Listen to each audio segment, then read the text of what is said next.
धम्मपद गाथा क्रमांक 98। आज दिनांक 7 जुलाई 2020।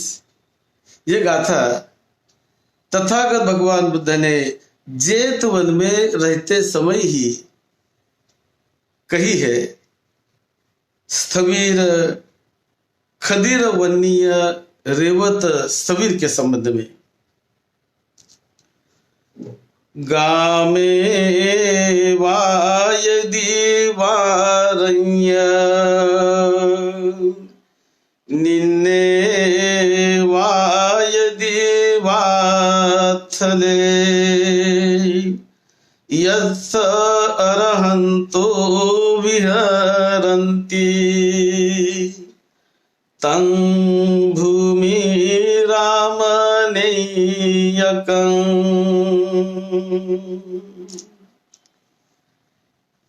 तथागत बुद्ध श्रावस्ती के जेतवन विहार में रहते थे और उसी समय सारा भिक्खु संघ उनके साथ रहता था। अरहत सारिपुत्र थे। ये बड़े ऊंचे परिवार से आए, ब्राह्मण परिवार से, और बड़े विद्वान थे वो। उनके यहाँ उन्होंने 87 करोड़ की संपदा उनके घर में थी। उन दिनों के 87 करोड़ आज के हजारों लाखों करोड़ हो गए। इतनी बड़ी संपदा उनके यहाँ थी, लेकिन सत्य के लिए, निर्वाण और मुक्ति के लिए, निर्वाण और मुक्ति का कोई मूल्य नहीं किया जा सकता है। तो सारिपुत्र ये धम्म के साथ जुड़ गए, भिक्षु बने, और तथागत बुद्ध ने उन्हें बड़े ऊंचे पद पर नियुक्त किया।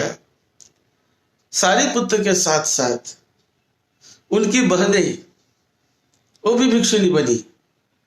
उनकी बहनों का नाम था चापा, दूसरी का उपचाला, तीसरी का शिशु पचाला। ये तीनों बहनें भिक्षुणी बन गई थी। फिर उनका और भी जो भाई थे दोनों, एक चुंद वो भी भिक्षु बन गया, उपसेन भी भिक्षु बन गया। 3 बहनें 2 भाई ये भिक्षु बन गए, और सारिपुत्र तो भिक्षु थे ही। केवल उनके घर में एक भाई रुका था, उनका नाम था रेवत कुमार, वो रह गया। तो सारिपुत्र की माता, उनका नाम था सारी, इसलिए उसे सारिपुत्र कहते थे। तो वो कहती थी ये सब चले गए, इतना बड़ा धन दौलत छोड़कर। वो खुश नहीं थी, लेकिन वो चाहती थी ये मेरा जो रेवत है ये रह जाए, ये न जाए। तो इसलिए उनको बहुत संभालती थी वो। तो उसने क्या किया, वो रेवत की बहुत जल्दी शादी कर ली। बोले शादी के बंधन में बांधे जाएगा तो नहीं जाएगा। तो शादी बहुत जल्दी, उन्होंने अच्छी लड़की देखी और लड़की के साथ शादी कर ली। अब सारिपुत्र जो थे वो चाहते थे कि वो भी आ जाए। सारिपुत्र ने कई सेंटर में जो भिक्षु रहते थे, अलग अलग सेंटर में, अलग अलग जगह पर, हर जगह पर सारिपुत्र ने बता के रखा था कि जब भी मेरा भाई आ जाएगा, अपने मन से आ जाएगा, तो तुम उन्हें प्रवजित कर लेना। उसने बता के रखा था। लेकिन मेरी माता, वो तो अंधविश्वासी है, वो तो मिथ्या रास्ते पर चलने वाली है, सत्काय दृष्टि में फंसी हुई है। उनको बताना, उनको प्रबोधित करना बड़ा कठिन है। तो यदि मेरा भाई आ जाए तो उन्हें प्रबोधित कर लेना, ऐसा सारिपुत्र ने बताया रखा था। एक दिन ये रेवत की तो शादी हो गई। शादी के दिन शादी के दिन बड़े धूम धड़ाके से बारात गई और सारा प्रोग्राम हुआ। शादी मंडप में शादी भी होगी, सब हो गया। अब जाते समय आशीर्वाद देने लगे लड़की वाले उस दुल्हन को कि देखो तुम बड़ी लंबी उम्र तक जीना, तुम्हें लंबी उम्र मिले, ये तुम्हारी दादी है, 120 साल की दादी है तुम्हारी, ऐसी तुम्हें भी लंबी उम्र मिले। ऐसे सभी लोग आशीर्वाद दे रहे थे दुल्हन को। तो इसने देखा कौन है भाई इसकी दादी, देखो तो उन्होंने दिखाया कौन है इसकी दादी। दादी को लाकर दिखाया। दादी 120 साल की बूढ़ी, दांत गिर गए, सिर के बाल पक गए और सारे शरीर में झुर्री झुर्रियां हो गई बुढ़ापे की वजह से, और पूरा चेहरा बदल गया क्योंकि उम्र की वजह से। तो उसने देखा वो दादी को, उसने कहा कि ये दादी ऐसी बन गई, ये तो सुंदर थी, अब देखो ना 120 साल की ये बूढ़ी कैसी बन गई है। तो उन्हें एकदम उनके दिल में बहुत अलग प्रकार का भाव निर्माण होने लगा। अरे जो मैंने शादी की जिसके साथ, वो भी तो ऐसी बनेगी ना, वो भी तो ऐसी बूढ़ी हो जाएगी और मेरा जीवन ऐसे ही चला जाएगा, मैं भी ऐसे बूढ़ा हो जाऊंगा। तो उसके मन में ऊपर से आने लगी उस 120 साल के उस दादी को देखकर। और फिर जब इसका मन अब थोड़ा भटकने लगा, दोबारा तब दुल्हन को लेकर ये आने लगे अपने शहर में। तो जब आते हैं तो ये अपने मन में अलग ही सोचता है कि नहीं, मुझे चले जाना अच्छा है, कैसे मैं जाऊंगा। तो बीच बीच में गाड़ी रोकता है कि रुको, मैं थोड़ा सा सोच के जाके आता हूं। तो जाता है, वृक्षों की झुरमुट में जाता है, कुछ समय निकालता है, फिर चले आता है गाड़ी पर। फिर और थोड़ी दूर गाड़ी जाती है, कहता रुको, मुझे सोच के लिए जाना है। फिर जाता है झुरमुट में, वृक्षों की झुरमुट में रुकता है कुछ समय तक, फिर वापस चले आता है। ऐसा 2-4 बाहर किया उससे। लोग कहने लगे अरे इसे कोई अतिसार की बीमारी हुई होगी, कोई दस्त लग रहा होगा, इसलिए ऐसा करता है। बाद में 5वीं 6वीं पार करने लगा तो उन्होंने कहा गाड़ी धीरे धीरे चलने दो, मैं आता हूं, अब तुम मेरे लिए रुको मत, आता हूं मैं। तो धीरे धीरे गाड़ी चलने लगी। ये उतरा गाड़ी से, वृक्षों की झुरमुट की तरफ गया और बस वहां से भाग गया एकदम, कोई दूसरे रास्ते से चला गया और जाकर अब जहां 30 भिक्षु रहते थे एक अरण्य में, वहां पर जाकर चला गया, वहां चला गया और वहां जाकर भिक्षुओं को वंदन करने लगा। मुझे प्रवजित होना है, मैं सारिपुत्र का छोटा भाई हूं। तो उन्होंने सुन रखा था, यदि मेरा छोटा भाई कभी भी आ जाए तो उन्हें प्रवजित कर लेना, ऐसा उन्होंने सारिपुत्र ने कह रखा था। उन्होंने उसको प्रवजित कर लिया और प्रवजित करने के बाद वो सारिपुत्र का छोटा भाई, उसका नाम रेवत है। तो ये रेवत वहां सोचने लगा कि यदि मैं नजदीक रहूं तो लोग आएंगे, मुझे खोज के ले जाएंगे, इसलिए प्रवजित हुआ और जल्दी दूसरे ही दिन वो बहुत दूर के एक अरण्य में चला गया, खदीर वनीय अरण्य। वहां जाकर वो ध्यान करने लगा, अरहत बन गया। जब सारिपुत्र को पता चला कि रेवत प्रवजित हो गया है, सारिपुत्र को बड़ी खुशी हुई। उसने बुद्ध को बताया और उन्होंने कहा कि हमें उस रेवत को मिलने जाना होगा, रेवत को आशीर्वाद देंगे हम।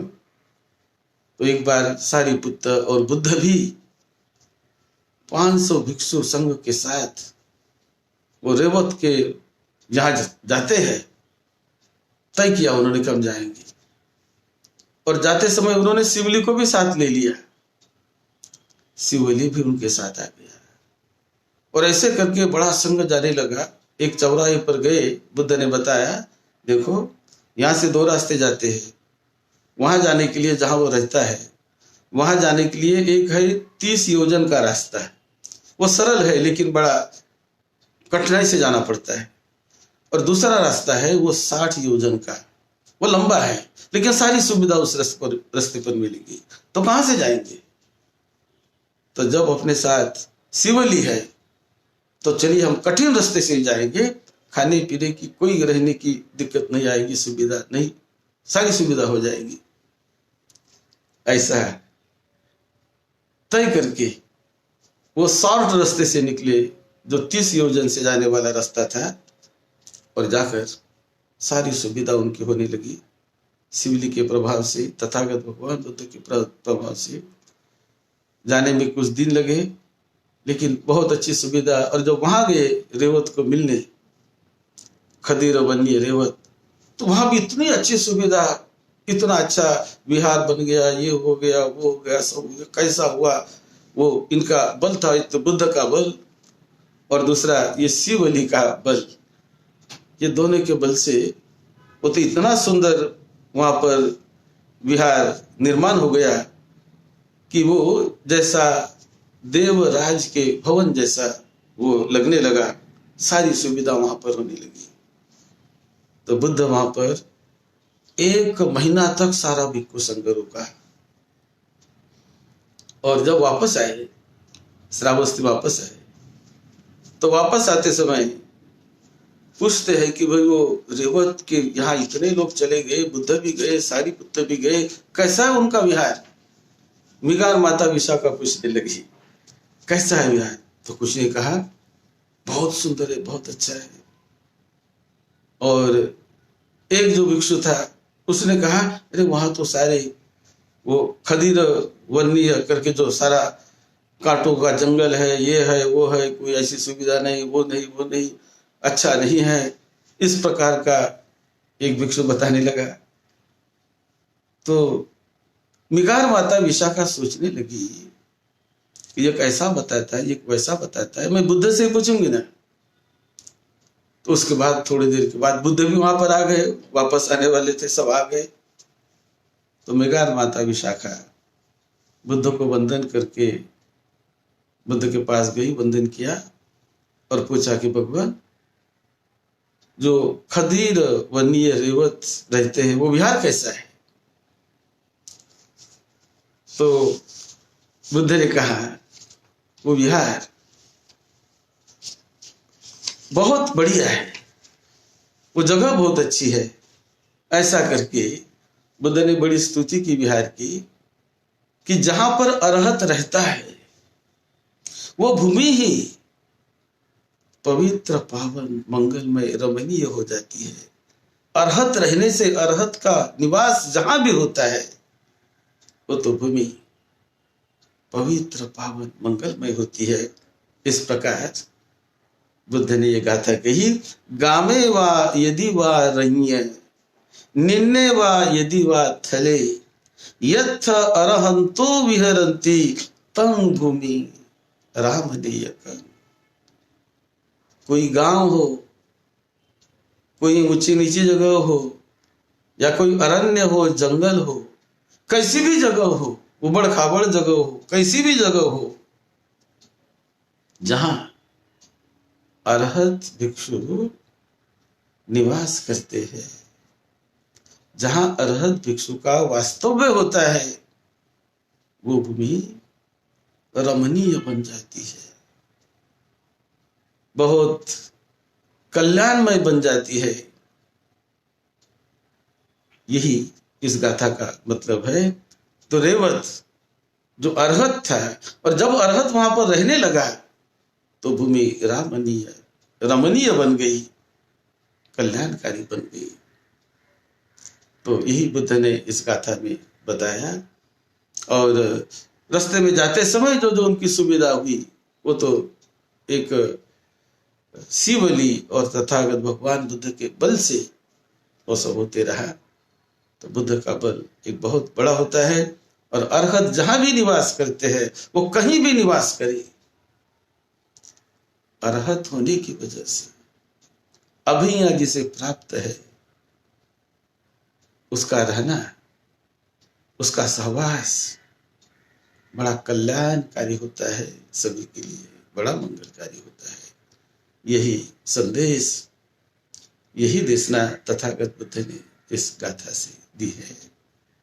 आप सबका मंगल हो, आप सबको निरोगत्व मिले, यश वैभव मिले, दीर्घ उम्र मिले, यही मंगल कामना सद्धम्म की सेवा में, आपकी सेवा में डॉक्टर भदंत राहुल बोधि महाथेरो।